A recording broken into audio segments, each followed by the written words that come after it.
Welcome to Sandhyasri audio novels. நாம கேட்டுட்டு இருக்க கதையின் தலைப்பு எனது புன்னகையின் முகவரி. ஆசிரியர் சந்தியாஸ்ரீ. நான் உங்கள் புவனா செல்வம். இதோ இறுதி அத்தியாயத்தோட வந்துட்டேன். அத்தியாயம் 34. இது வரைக்கும் நம்ம சேனலை சப்ஸ்கிரைப் பண்ணலைன்னா சப்ஸ்கிரைப் பண்ணிக்கோங்க. பக்கத்துல இருக்க பெல் ஐக்கானையும் கிளிக் பண்ணிக்கோங்க. அப்போதான் நாங்க போடுற வீடியோஸ் உங்களுக்கு நோட்டிபிகேஷனா வரும். கதை பிடிச்சிருந்தா லைக் பண்ணுங்க. உங்க வாசக தோழமைகளுக்கும் ஷேர் பண்ணுங்க. மறக்காம கமெண்ட் பண்ணுங்க. கதைய பத்தின உங்களோட கருத்துக்களை எங்களோட பகிர்ந்துடுங்க. வாங்க கதைக்குள்ள போகலாம். எனது புன்னகையின் முகவரி. அத்தியாயம் 34. தன் கொல்லு பேரனை கையில் ஏந்திய ராஜசேகரின் விழிகள் நனைய சிறியவர்களுக்கும் பிள்ளைகளின் முகம் பார்க்கும் ஆவல் பிறந்தது.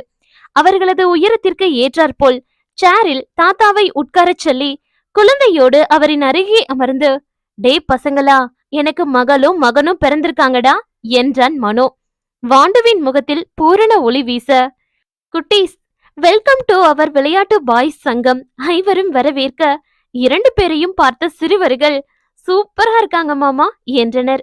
அந்த அறையை விட்டு வெளியே வந்த டாக்டர் தென்றல் விழித்து விட்டதாக தகவல் கூறவே தன் கையில் இருந்த குழந்தையை அணுவிடம் கொடுத்துவிட்டு அறையின் கதவை திறந்து உள்ளே சென்றான். படுக்கையில் களைப்போடு படுத்திருந்த தன்னவளின் நெற்றியில் இதழ் பதிக்க, பாவா, புயலா மனோவா ஆர்வமாக கேட்க, ரெண்டுமே. அவளின் முகத்தை வருடியவனின் விழிகள் கலங்கியது.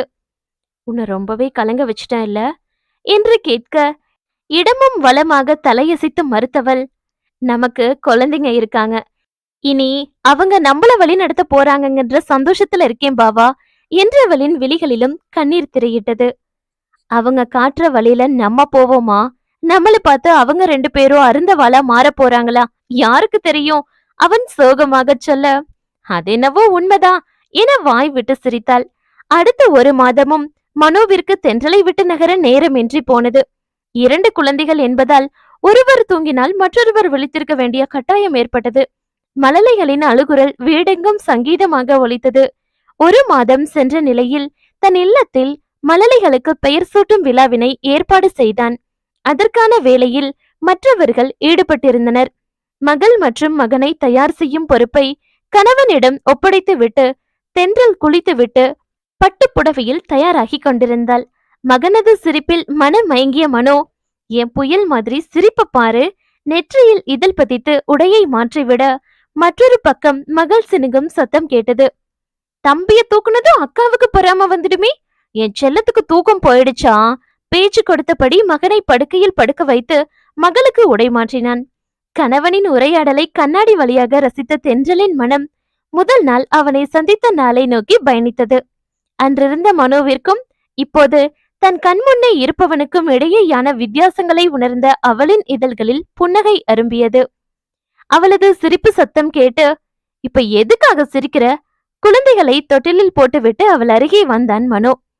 நான் முதல் நாள் சந்திச்ச மனோவான்னு இப்பவெல்லாம் அடிக்கடி சந்தேகம் வருது. கண்ணாடி வழியாக கணவனை பார்த்து கேள்வியாக புருவம் உயர்த்தினாள்.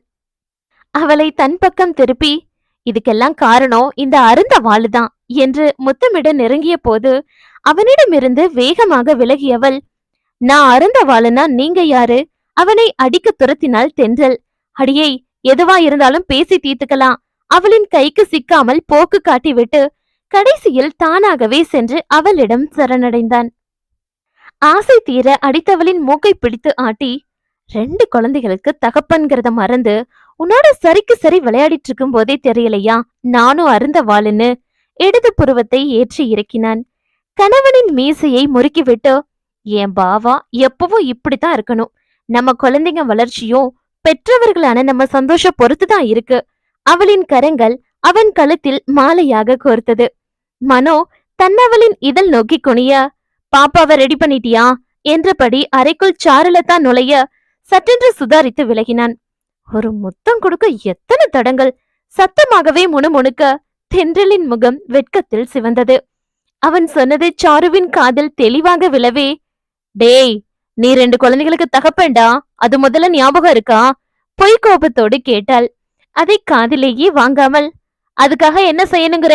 நமட்டு சிரிப்போடு கேட்ட மனோவை நிஜமாகவே முறைத்தாள். இனிமேலையாவது கொஞ்சம் பொறுப்பா நடந்துக்கோன்னு சொல்றேன். சாரு பல்லை கடிக்க, இப்ப மட்டும் பருப்புக்கு இல்ல பொறுப்புக்கு என்ன குறைச்சல்னு தெரிஞ்சுக்கலாமா மேடம்? அவளை கடுப்பேற்றினான் மனோ. என்ன பருப்புக்கான கேக்குற? அவனை அடிக்க ஏதாவது கிடைக்கிறதா என்று அறையை சுற்றிலும் சாரு பார்வையை சுழற்ற, ஐயோ சாரு, அது பருப்பில்ல பொறுப்பு என்று தென்றல் கலகலவென்று சிரிக்க, மனோவும் அவளோடு இணைந்து கொண்டான். இருவரும் சேர்ந்து தன்னை நக்கல் அடிப்பதை உணர்ந்து, உங்க 2 பேருக்கும் சேட்டு அதிகமாயிடுச்சு. உங்க பிள்ளைங்க வளர்ந்தாதான் உங்களை அடக்க முடியும் என்று தலையில் அடித்துக் கொண்டாள். நாங்களே இந்த அளவுக்கு சேட்டை செய்யறோம்னா எங்க பசங்க 2 மடங்கு அதிகமா தான் குறும்பு பண்ணுவாங்க. எங்க பசங்களை அடக்க நீங்கெல்லாம் தனியா ஸ்கூல் போய் படிக்கணும் சாரு. தென்றல் சிரிப்போடு சொல்ல, குழந்தைகள் 2ம் சினுங்கியது. அவர்களின் பக்கம் திரும்பிய மனோ, அப்பா ரொம்ப பாவண்டா என்றவனின் கிஞ்சலில் சினுங்கல் சத்தம் சுவிட்ச் போட்டது போல நின்று போக, என் சமத்து சக்கரக்கட்டிகள் குழந்தைகளை கொஞ்சினான். சாரு அங்கிருப்பதை மறந்து மனையாளின் மீது மீண்டும் பார்வையை படரவிட, அவனது காதல் பார்வையில் மனமயங்க நின்றாள் தென்றல். மனோவும் தென்றலும் தயாராகி விட்டார்களா என்று பார்த்துவிட்டு வருவதாக சொன்னவள், இன்னும் காணவில்லையே என்று சாருவை தேடி வந்த ரிஷி, நீ மாறினதை நினைச்சு ரொம்பவே சந்தோஷப்பட்டேன்டா. இப்போ நீ ஏன் திருந்தனியோன்னு இப்ப யோசிக்க தோணுதுடா. சந்தோஷ சலிப்போடு அறைக்குள் நுழைந்தான். அவனை கண்டவுடன் மீண்டும் இருவரும் விலகி நிற்க, வீட்ல விசேஷத்தை வச்சுக்கிட்டு இவங்க பண்ற அலம்பல் தாங்கலங்க. அதுவரை இருவரும் கேலி செய்ததை பற்றி கணவனிடம் புகார் பத்திரம் வாசித்தாள் சாருலதா. தனக்கு கிடைக்காத வாய்ப்பு மற்றவங்களுக்கு அமையும் போது அதை நினைச்சு சந்தோஷப்படணும் சாரு. அதை விட்டுட்டு நீ என்ன சின்ன பிள்ளை மாதிரி போட்டு கொடுக்கற என்ற ரிஷி இதுதான் சமயம் என்று சாருவை போட்டு தாக்க, அதை கேட்டு மனோவும் தென்றலும் வயிற்றை பிடித்து கொண்டு சிரித்தனர். சிறிது நேரத்தில் இருவரையும் தேடிக்கொண்டு அங்கே வந்த அனுபமா கணவனும் மனைவியும் தயாராகாமல் நின்று அரட்டை அடிப்பதைக் கண்டு, நீ இன்னும் திருந்தவே இல்லையா? வீட்ல விசேஷத்தை வச்சுக்கிட்டு இப்படி சாவகாசமா நின்னு அரட்டை அடிச்சிட்டு இருக்க. கோபத்தில் தென்றலை வறுத்தெடுத்தாள். ரிஷி சத்தமின்றி சிரிக்க, இதையே தான் நானும் கேட்டேன். சாரு முணுமுணுத்தாள். தென்றலின் தோளில் கை போட்ட மனோ, அவ ஏன் திருந்தனும் தங்கச்சி? எனக்கு என் புயல் இப்படி இருந்தாதான் பிடிச்சிருக்கு என்று அவனின் தாடையை பிடித்து, ஜோர்ஜ் வீட் பாவா செல்லம் கொஞ்சினாள் தென்றல். ரிஷிநந்தனும் சாருலதாவும் அவளை பார்த்து சிரிக்க, இன்னைக்கு தான் குழந்தைங்களுக்கு பேர் வைக்கிறீங்களான்னு ஐயர் நக்கலா கேக்குறாரு. நீங்க உங்க விளையாட்டை விட்டுட்டு கிளம்பி வரீங்களா என்றபடி சூர்யா அறைக்குள் நுழைய, நீ மட்டும்தாண்டா பாக்கி. மனதில் நினைத்த மனோவின் பார்வை தென்றலின் மீது ஏக்கத்தோடு படிந்தது. கணவனின் பார்வையின் பொருள் உணர்ந்து, இன்னைக்கு தான் பேர் வைக்க நல்ல நாள்னு கேலண்டர்ல போட்டிருக்கு ஐயரேன்னு சொல்லி அவரை கொஞ்சம் சமாளிங்க என்று அவர்களை அங்கிருந்து அனுப்ப நினைத்தாள் தென்றல். அவளது பதிலை கேட்டு சூர்யா திருதிருவென்று விழிக்க, அதைக் கண்டு மற்ற மூவரும் சிரித்தனர். அந்த சத்தத்தை கேட்டு குழந்தைகள் உறக்கம் கலைந்து வீறிட்டு அளவே தங்களை மறந்து ஓடிச் சென்று பிள்ளைகளை தூக்கினர் கணவனும் மனைவியும். அதுவரை சிறு பிள்ளை போல சேட்டை செய்தவர்கள் சில நொடிகளில் பிள்ளைகளுக்கு பெற்றவர்களாக மாறிப்போனதை நினைத்து, சாருலதா, நீங்க 2 பேரும் அப்பா அம்மாவா கிடைக்க உங்க குழந்தைங்க தான் தவம் பண்ணியிருக்கணும். சரி, சீக்கிரம் கீழே வாங்க. மற்றவர்களை அழைத்து கொண்டு அறையை விட்டு வெளியேறினாள். கணவன் மனைவியாக குழந்தைகளோடு குடும்பமாக மனையில் அமர்ந்து ஐயர் சொல்லும் மந்திரங்களை கூறினர். ரிஷிநந்தன் சாருலதா இருவரும் தங்கள் மகன் ஆதித்யாவை தோளில் போட்டு நின்றிருக்க, சூர்யாவும் அனுபமாவும் தங்களுக்குள் ஏதோ சொல்லி சிரித்தனர்.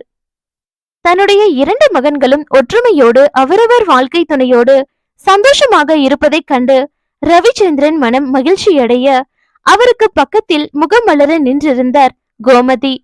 தன்னுடைய மகள் இருக்க வேண்டிய இடத்தில் கோமதியை வைத்து, என் வளர்ப்பு வழிதவறி போனாலும் என் மருமகனோட தங்கமான குணத்துக்கு நல்ல பொண்ணு மனைவியா கிடைச்சிருக்கா. ராஜசேகரின் மனமும் சந்தோஷம் அடைந்தது. இவர்களோடு ஷீலாமா மற்றும் பஞ்சு பாண்டவர்கள் அவரவர் குடும்பத்தோடு நின்றிருப்பதைக் கண்டு மனோவின் மனதில் நிம்மதி பரவ, குழந்தைங்க காதுல அவங்களோட பெயரை 3 முறை சொல்லுங்க என்றார் ஐயர். தன் பிள்ளைகளுக்கு தேர்ந்தெடுத்த பெயரை யாரிடமும் சொல்லாமல் ரகசியமாக வைத்திருந்தான். தென்றலின் பெயரில் முதல் எழுத்தை எடுத்து மகளுக்கு இதலிகா என்றும், தன் பெயரில் இருக்கும் 2 எழுத்தை எடுத்து மகனுக்கு சஞ்சீவ் என்றும் பெயர் சூட்டினான். அனைவருக்கும் பெயர் பிடித்து போக அந்த நிகழ்ச்சி சிறப்பாக நடந்து முடிய பெரியவர்கள் ஒன்றாக அமர்ந்து பேசிக் கொண்டிருந்தனர். தங்கள் பிள்ளைகளை தூக்கிக் கொண்டு அறைக்குள் நுழைந்தனர். மனோவும் தென்றலும் 2 குழந்தைகளையும் தொட்டிலில் போட்டவுடன் அறையின் கதவை தாளிட்டு மனைவியை நெருங்கிய மனோ, இன்னைக்கு ரொம்ப அழகா இருக்க செல்லம் என்றவனின் பார்வை ரசனையோடு அவளை தழுவியது. மெல்ல கணவனின் மார்பில் சாய்ந்த தென்றல், என் மேல எதுக்காக இவ்ளோ அன்பு பொழியறீங்க பாவா? நான் உங்களுக்கு என்ன செஞ்ச? கண்களில் கண்ணீர் ததும்பிட கேட்டவளின் பளிங்கு முகத்தை தன் இரு கரங்களில் ஏந்தினான். அவன் பார்வை அவளின் விழிகளில் ஊடுருவிச் செல்ல, இரும்பா இருந்த என்ன மனுஷனா மாத்தியிருக்க.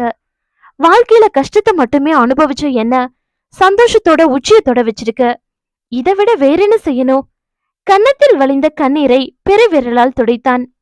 உன்னை போல மனைவிய நேசிக்கிற கணவன் இருக்கிற வரைக்கும் காதலோட அர்த்தம் மாறாது பாவா என்றால் ஆத்மார்த்தமாக. அவளின் கூந்தலை வருடிவிட்டு, உனக்கு குழந்தைங்க பேரு பிடிச்சிருக்கா? கணவனின் கேள்விக்கு ஒப்புதலாக தலையசைத்தாள். தங்களுக்கு பிள்ளை பிறந்த நாளில் இருந்தே மகளை வேண்டும் என்றே ரஞ்சிதா என்று அழைத்து அவனை கடுப்பேற்றியதை மனதில் நினைத்து, இனிமே என்ன ரஞ்சிதான கிண்டல் பண்ணுவியா என்றவனின் விழிகளில் அப்படி சொல்ல மாட்டேன் என்றும் சொல்வேன் என்ற செய்தியும் மறைந்திருந்தது. சாரி ரஞ்சிதா, நான் இன்னும் அதை பத்தி யோசிக்கல என்றவளின் குரலில் குறும்பு கூத்தாடியது. ஒரு மனிதனின் மனதில் காதல் வந்தால் வாழ்க்கையே வண்ணமயமாக மாறும் அளவிற்கு எத்தனை மாற்றங்கள் நிகழ்கிறது. மனோவின் வாழ்க்கையில் புயல் என நுழைந்தவள் அவனை எந்த அளவிற்கு மாற்றி இருக்கிறாள் என்று அவளுக்கு தெரியாது. ஆனால் தான் எவ்வளவு தூரம் மாறி இருக்கிறோம் என்று அவனுக்கு நன்றாக தெரியும். அனைத்திற்கும் மனம்தான் காரணம். பழைய நினைவில் மூழ்கி இருந்த கணவனை உலுக்கி நடப்பிற்கு அழைத்து வந்த தென்றல், இந்த நிமிஷம் என் வாழ்க்கையில எனக்குன்னு உறவுகள் இருக்க காரணம் நீங்க தான் பாவா. பணம் வாழ்க்கைக்கு அவசியமே தவிர முக்கியம் இல்ல. அவளின் கரங்கள் கணவனின் தோளில் மாலையாக கோர்த்தது. அவளின் இடையை தன் கரங்களால் வளைத்து, வசந்த புயல் நீ தாண்டி செவ்விதழில் இதழ் பதிக்க தங்களை சுற்றி உலகம் இருப்பதை மறந்து மயங்கி நின்றாள் தென்றல். இதழிகா மற்றும் சஞ்சீவ் சினுங்கல் சத்தம் அவர்களின் காதலுக்கு சங்கீதமாக அமைய மறுபடியும் ஒரு காதல் கதை அங்கே உருவானது. மனோவின் மனதில் என்றும் அவனின் புயல் மையம் கொள்ள தென்றலின் மனதில் நீங்காமல் மனம் வீசுவான். காலங்கள் நமக்கு கொடுக்கும் பரிசை பக்குவமாக கையாள கற்றுக்கொள்ள வேண்டும். நாம் மனம் விட்டு சிரிக்க கற்றுக்கொண்டால் போதும். வாழ்க்கையின் துன்பங்கள் குறைந்து என்றும் வசந்த தென்றல் வீசும். சோகங்களை மட்டும் சந்தித்து இறுகி போன என் இதயத்திற்குள் புயலென நுழைந்தாயே நீயும். என்னை கண்டு பயந்து நடுங்கும் மனிதர்களின் நடுவே எதிர்த்து நின்று என்னை வென்றவளே, சின்ன மோதல்களின் வழியாக என்னை தடுமாற வைத்த உனது குழந்தை முகம் கண்டு என் மனதை உன்னிடம் இழந்தேனடி இழந்தேன்றலே. தாய் இல்லை என்றேன், தாயாக மாறி என்னை மடிதாங்கினாய். தந்தை இல்லை என்றேன், தந்தையாக மாறி என்னை வழி நடத்தினாய். தோழி இல்லை என்றேன், தோள் சாய்ந்து என்னோடு கதை பேசினாய். இதுவரை இரும்பாக இருந்த எனக்கு புன்னகையால் முகவரி தந்தவள் நீ என நினைத்திருக்கிறேன். என் கடந்த கால சோகத்தின் சுவடுதனை மாற்றியமைக்க வந்த வசந்தம் நீ என உணர்ந்தேனடி என் உயிரே. சுபம்.